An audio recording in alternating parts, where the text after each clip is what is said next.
درې قسمه خلک دي چې الله سبحانه وتعالی به هغوی سره د قیامت په ورځ باندې بالکل خبرې ونه کړي. ولا یزکیهم، او د هغوی تزکیه او هغوی به پاک هم نه کړي د ګناهونو نه. یو حدیث کې اوس دا لفظ راغلی، ولا ينظر الیهم، او هغوی ته چې دی الله سبحانه وتعالی د رحمت په نظر به هم نه ګوري.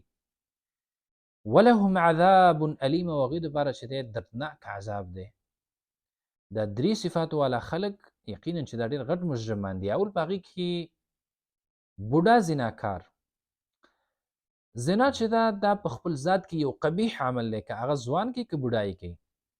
لیکن کله چې د انسان عمر زیات شي نو د هغې شهوت کمیږي، نو چې کله د بوډا نه چې دی داسې یو ګناه کېږي نو پوه شه چې دا ګناه د دې په طبیعت کې ده، او دا چې دی د الله په نزد باندې ډېر غټ مجرم دی.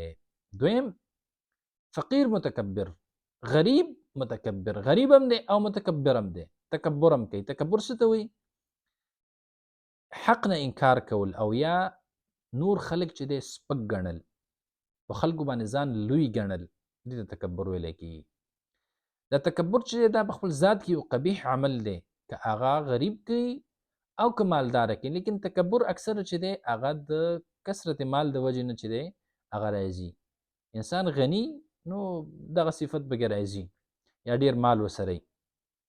نو چې کله غریب کې داسې صفت راشي نو دا انسان د الله سبحانه وتعالی په نزد باندې ډیر غټ مجرم دی.